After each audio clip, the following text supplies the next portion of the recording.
శ్రీ విఘ్నేశ్వరాయ నమః. కర్మములను యందును విశిష్టది ఎట్టి కర్మములను ఆచరించవలెను. అది సత్వపరివర్తన కర్మయోజనముగా యోచించును.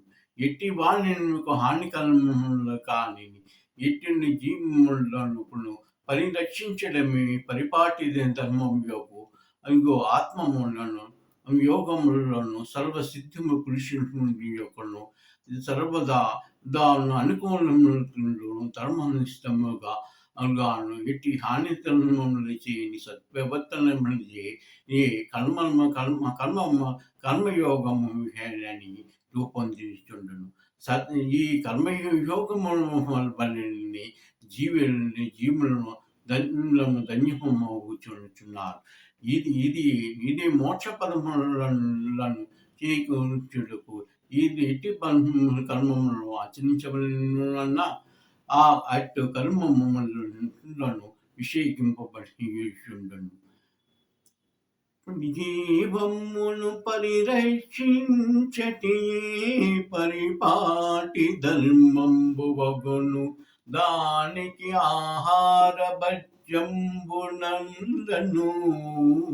అది ఇన్ను రక్షింపట ధర్మము కాదు అని అనుకున జాలదు. జీవంబును పరమాయుత దివ్యంబును రక్షించటమే కర్మయోగ శాస్త్ర ఫలాయుతీతంబు. గజానన మోక్షాయుతంబున ముసలి బాధ నుండి శ్రీ విష్ణువును గజేంద్ర మోక్షంబులలోన పరిరక్షించెను. ఇది పరిపాటి ధర్మంబు. అది కర్మ ప్రవర్తనములో మనుగడయో ధర్మశాస్త్రంబుల నీతి వాక్యంబుల యోగ ధర్మమి. కర్మయోగ శాస్త్ర ధర్మరహితము మగును.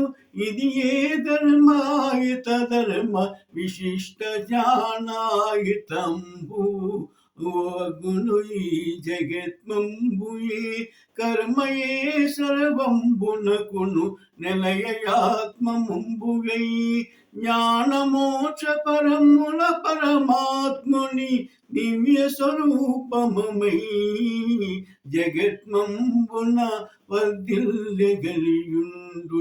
శరణాగతుని పరిరక్షించటమే పరిపాటి ధర్మంబులుగును.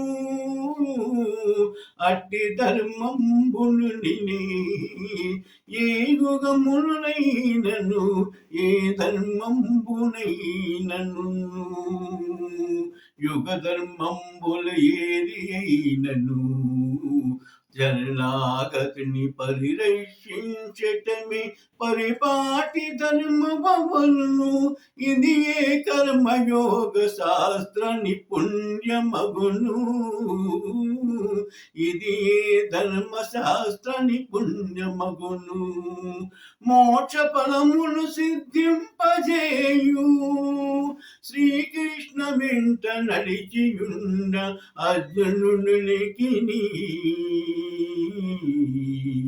భూయవాడిగా జన్మమునెత్తి శివారాజ్యములలోన్ నయనమున సమర్పించి భక్త కన్నప్పయై మోక్ష పదమును పొందినాడు.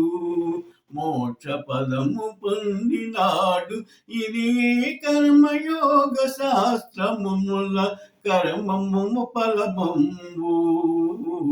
జగత్మము విరిగిన జీవ సత్య పరమాయుతమే లోకాలను కాచు ఆ దైవ